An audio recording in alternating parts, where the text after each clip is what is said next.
Built to Last by Jim Collins. Summary: a book that has stood the test of time about the timeless principles of building great businesses. While some of the companies profiled have fallen in stature since publication, for a book written in 1994, it has aged remarkably well. The principles of company building remain relevant for everyone from Fortune 500 companies to new startups. Recommended for anyone working in business, but particularly those thinking about building a business of their own. Summary: Chapter 1. The Best of the Best. 12 Shattered Myths. Myth 1. It takes a great idea to start a great company. Reality: starting a company with a great idea might be a bad idea. Few of the visionary companies began life with a great idea. In fact, some began life without any specific idea, and a few even began with outright failures.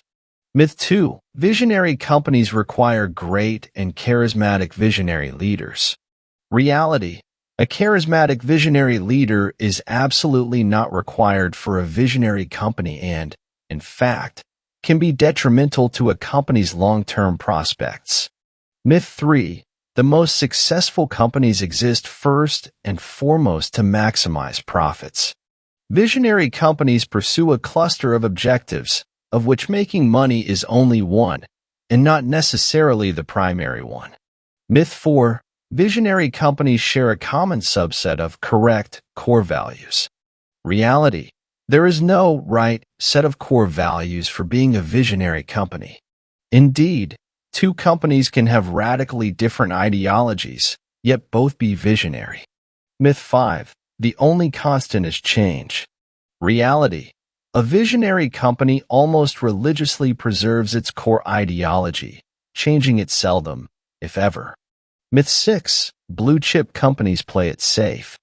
Reality: visionary companies may appear straight-laced and conservative to outsiders, but they're not afraid to make bold commitments to big, hairy, audacious goals. Bags.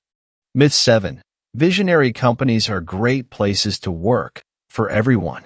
Reality: only those who fit extremely well with the core ideology and demanding standards of a visionary company will find it a great place to work. Myth 8. Highly successful companies make their best moves by brilliant and complex strategic planning.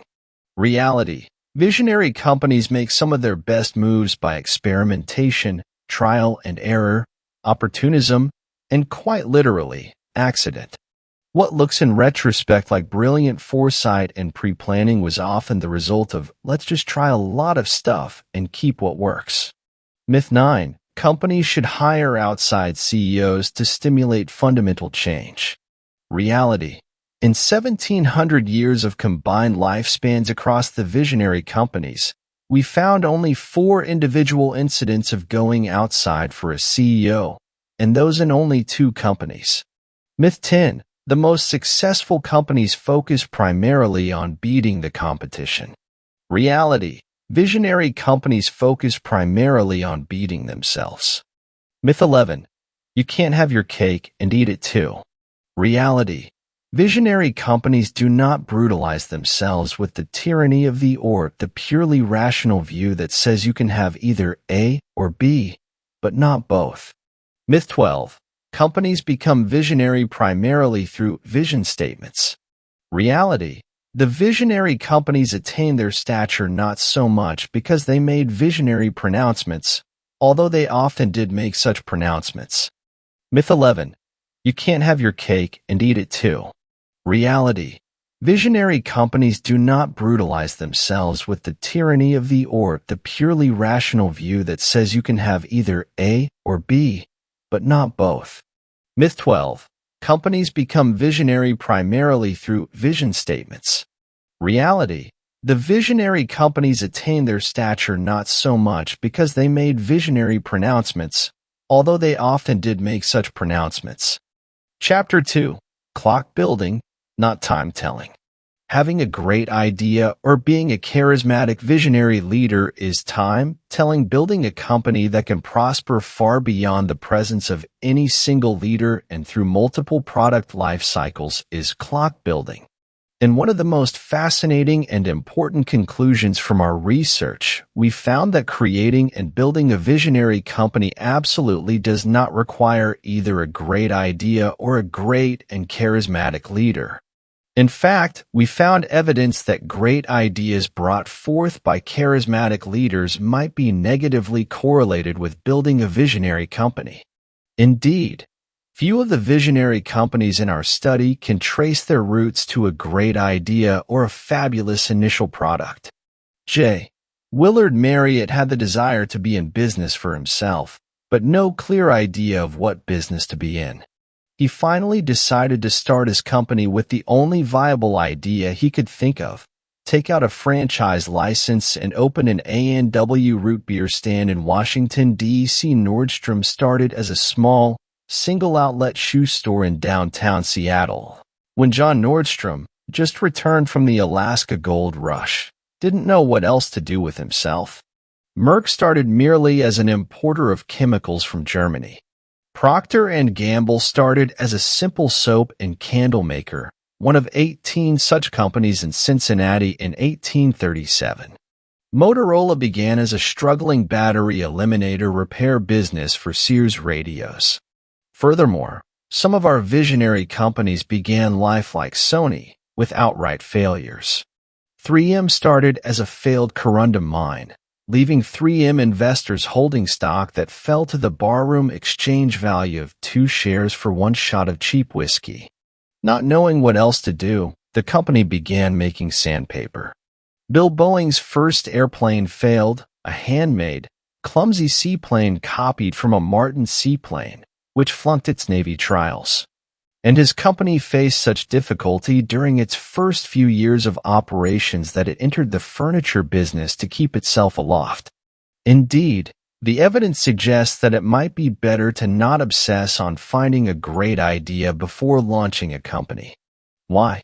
Because the great idea approach shifts your attention away from seeing the company as your ultimate creation.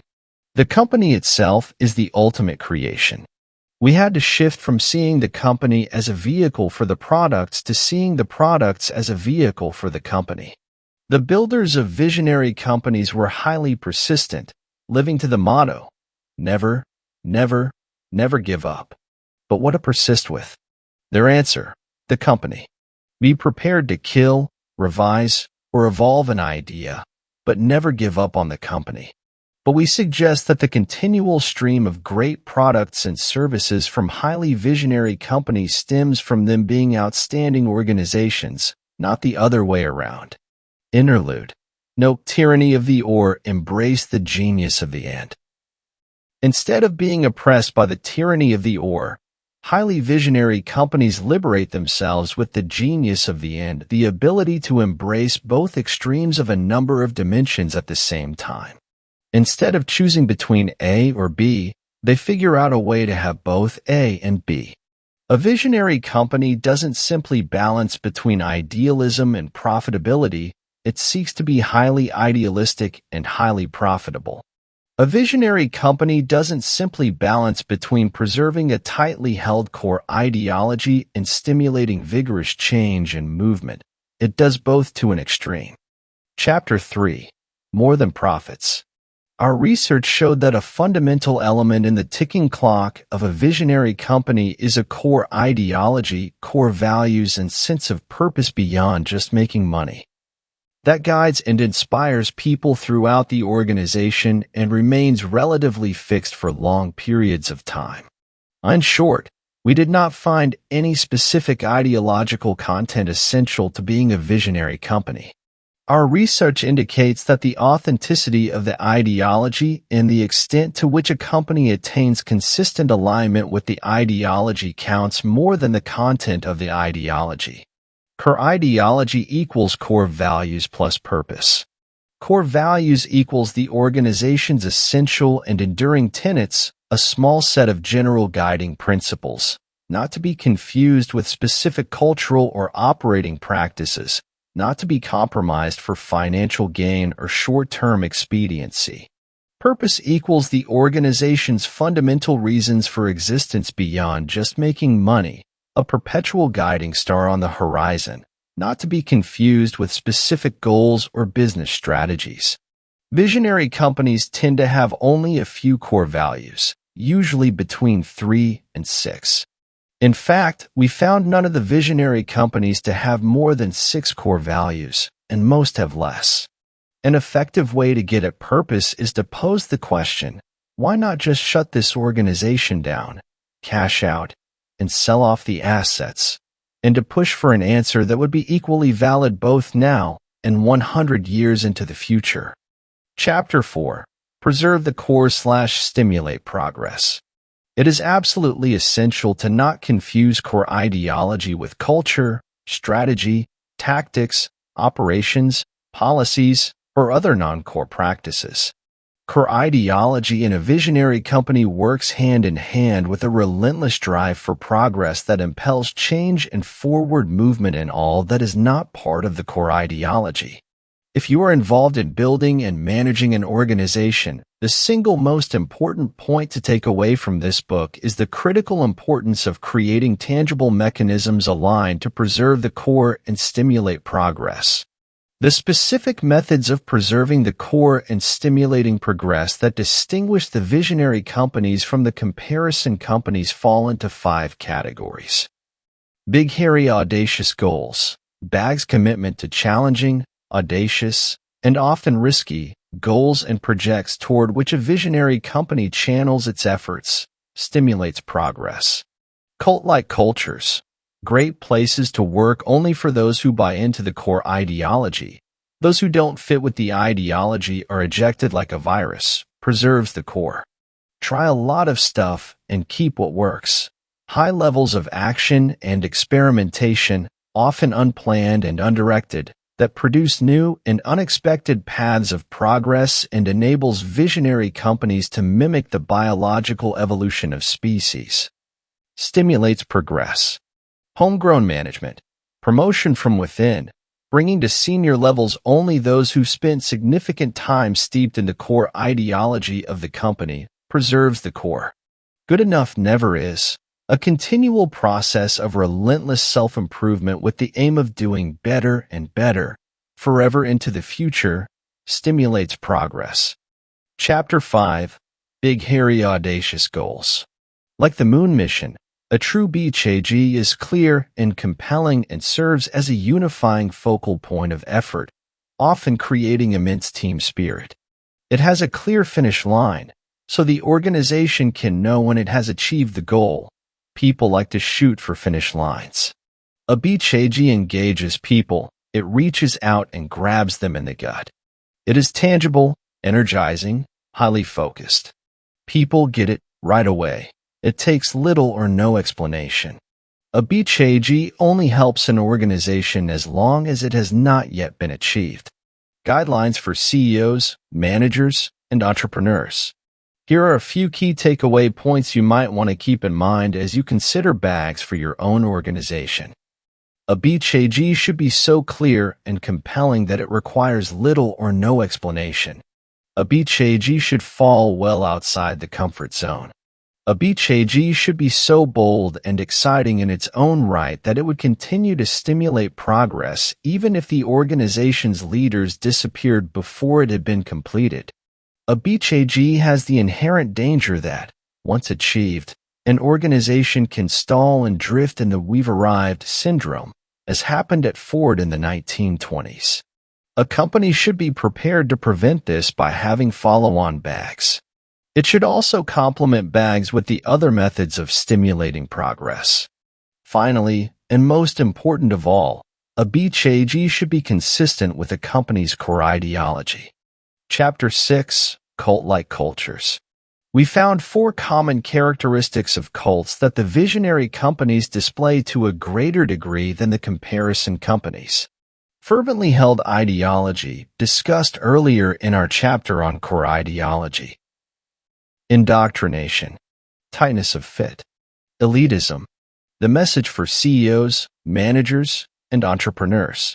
The visionary companies translate their ideologies into tangible mechanisms aligned to send a consistent set of reinforcing signals. They indoctrinate people, impose tightness of fit, and create a sense of belonging to something special through such practical, concrete items as orientation and ongoing training programs that have ideological as well as practical content, teaching such things as values, norms, history, and tradition. Internal universities and training centers. On-the-job socialization by peers and immediate supervisors. Rigorous up through the ranks policies, hiring young, promoting from within, and shaping the employee's mindset from a young age. Exposure to a pervasive mythology of heroic deeds and corporate exemplars, for example, customer heroics letters, marble statues. Unique language and terminology, such as cast members, Motorolans that reinforce a frame of reference and the sense of belonging to a special, elite group. Corporate songs, cheers, affirmations, or pledges that reinforce psychological commitment. Tight screening processes, either during hiring or within the first few years. Incentive and advancement criteria explicitly linked to fit with the corporate ideology. Awards, contests, and public recognition that reward those who display great effort consistent with the ideology. Tangible and visible penalties for those who break ideological boundaries. Tolerance for honest mistakes that do not breach the company's ideology, non-sins, severe penalties or termination for breaching the ideology sins. Buy-in mechanisms, financial, time investment. Celebrations that reinforce successes, belonging, and specialness. Plant an office layout that reinforces norms and ideals. Constant verbal and written emphasis on corporate values, heritage, and the sense of being part of something special. Chapter 7. Try a lot of stuff and keep what works. Using 3M as a blueprint for evolutionary progress at its best, here are 5 basic lessons for stimulating evolutionary progress in a visionary company. 1. Give it a try, and quick. For 3M, unlike Norton, the modus operandi became, when in doubt, vary, change, solve the problem, seize the opportunity, experiment, try something new consistent, of course, with the core ideology. Even if you can't predict precisely how things will turn out, do something. If one thing fails, try another. Fix. Try. Do. Adjust. Move. Act. No matter what, don't sit still. Vigorous action, especially in response to unexpected opportunities or specific customer problems, creates variation. 2. Accept that mistakes will be made. Since you can't tell ahead of time which variations will prove to be favorable, you have to accept mistakes and failures as an integral part of the evolutionary process. 3. Take small steps. Of course, it's easier to tolerate failed experiments when they are just that, experiments, not massive corporate failures. Keep in mind that small incremental steps can form the basis of significant strategic shifts. 4. Give people the room they need. 3M provided greater operational autonomy and maintained a more decentralized structure than Norton, a key step that enabled unplanned variation. When you give people a lot of room to act, you can't predict precisely what they'll do, and this is good. 5. To this lesson, we'd add a corollary. Allow people to be persistent. Although the Post-it clan had trouble convincing other 3Mers that their weird sticky little notes had merit, no one ever told them to stop working on it. 6 mechanisms. Build that ticking clock. The beauty of the 3M story is that McKnight, Carlton, and others translated the previous 4 points into tangible mechanisms working in alignment to stimulate evolutionary progress, a step Norton never took. Look back at the list of mechanisms at 3M. Notice how concrete they are. Notice how they send a consistent set of reinforcing signals. Notice how they have teeth. To the 5 lessons just given, we must therefore add a 6th. Never forget to preserve the core while stimulating evolutionary progress. Chapter 8. Homegrown Management. Simply put, Our research leads us to conclude that it is extraordinarily difficult to become and remain a highly visionary company by hiring top management from outside the organization. Equally important, there is absolutely no inconsistency between promoting from within and stimulating significant change. Chapter 9. Good enough never is. The critical question asked by a visionary company is not, how well are we doing? Or, how can we do well? Or, how well do we have to perform in order to meet the competition?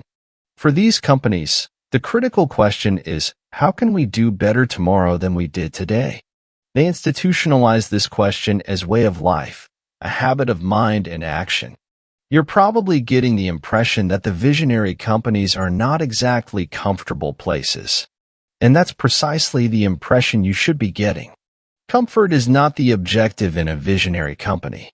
Indeed, visionary companies install powerful mechanisms to create discomfort, to obliterate complacency, and thereby stimulate change and improvement before the external world demands it.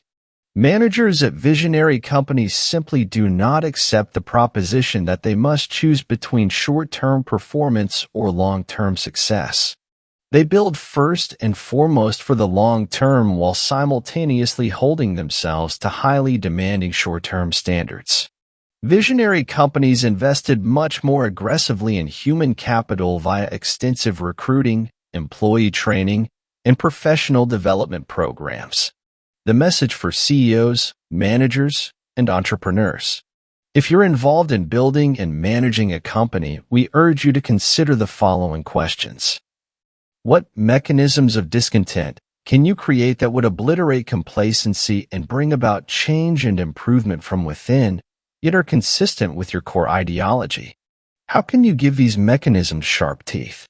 What are you doing to invest for the future while doing well today? Does your company adopt innovative new methods and technologies before the rest of the industry? How do you respond to downturns? Does your company continue to build for the long term even during difficult times? Do people in your company understand that comfort is not the objective, that life in a visionary company is not supposed to be easy? Does your company reject doing well as an end goal, replacing it with the never-ending discipline of working to do better tomorrow than it did today? Chapter 10. The End of the Beginning. The essence of a visionary company comes in the translation of its core ideology and its own unique drive for progress into the very fabric of the organization, into goals, strategies, tactics, policies, processes, cultural practices, management behaviors, building layouts, pay systems, accounting systems, job design, into everything that the company does. Lessons of alignment for CEOs, managers, and entrepreneurs. You never reach final success. You have to work at it constantly. Here are some guideposts. 1. Paint the whole picture. Visionary companies do not rely on any one program, strategy, tactic, mechanism, cultural norm, symbolic gesture, or CEO speech to preserve the core and stimulate progress. It's the remarkable comprehensiveness and consistency over time that counts. It's the nearly overwhelming set of signals and actions, signals to continually reinforce the core ideology and to stimulate progress, that lead to a visionary company. 2. Sweat the small stuff. People don't work day to day in the big picture. They work in the nitty-gritty details of their company and its business. Little things, like business cards for salespeople at Nordstrom to send the signal, "We want you to be a sales professional."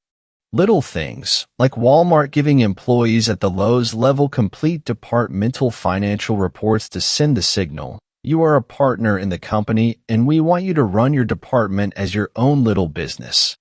3. Cluster, don't shotgun. Visionary companies don't put in place any random set of mechanisms or processes. They put in place pieces that reinforce each other, clustered together to deliver a powerful combined punch. They search for synergy and linkages. For swim in your own current, even if you swim against the tide. The real question to ask is not, is this practice good? But, is this practice appropriate for us? Does it fit with our ideology and ambitions? 5. Obliterate misalignments. If you look around your company right now, you can probably put your finger on at least a dozen specific items misaligned with its core ideology or that impede progress. Inappropriate practices that have somehow crept through the woodwork. Does your incentive system reward behaviors inconsistent with your core values? Does the organization structure get in the way of progress? Do goals and strategies drive the company away from its basic purpose? Do corporate policies inhibit change and improvement? Does the office and building layout stifle progress? Attaining alignment is not just a process of adding new things. It is also a never-ending process of identifying and doggedly correcting misalignments that push a company away from its core ideology or impede progress. If the building layout impedes progress, change the building layout or move.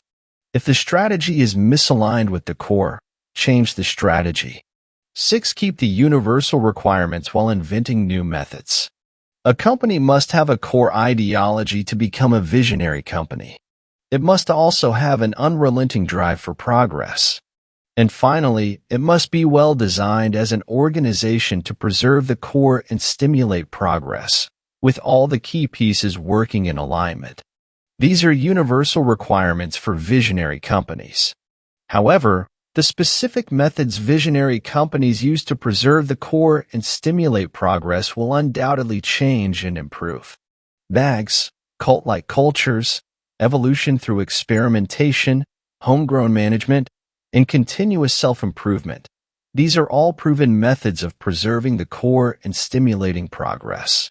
But they are not the only effective methods that can be invented. Companies will invent new methods to complement these time-tested ones. This is not the end. But as you walk away from reading this book, we hope you will take away 4 key concepts to guide your thinking for the rest of your managerial career and to pass on to others. These concepts are: 1. Be a clock builder and architect, not a time teller. 2. Embrace the genius of the end. 3. Preserve the core/stimulate progress. 4. Seek consistent alignment. We think this has profound implications for what you take away from this book. It means that no matter who you are, you can be a major contributor in building a visionary company. You don't have to wait for the great charismatic visionary to descend from the mount. You don't have to hope for the lightning bolt of creative inspiration to strike with the great idea. You don't have to buy into the belief that building visionary companies is something mysterious that only other people do. It also means that life will probably be more difficult for you from here on. It means helping those around you to understand the lessons of this book. It means accepting the frightening truth that you are probably as qualified as anyone else to help your organization become visionary. And it means recognizing that you can begin right now, today, to apply the lessons of this book. Finally, and perhaps most important of all, it means working with a deep and abiding respect for the corporation as an important social institution in its own right. An institution that requires the care and attention we give to our great universities or systems of government. For it is through the power of human organization, of individuals working together in common cause, that the bulk of the world's best work gets done. So this is not the end, nor even the beginning of the end. But it is, we hope, the end of the beginning of the challenging and arduous, but eminently doable task of building a visionary company. The end. I hope you do enjoy watching Build to Last Summary. Thank you for watching. Please subscribe, like and share. See you in next video.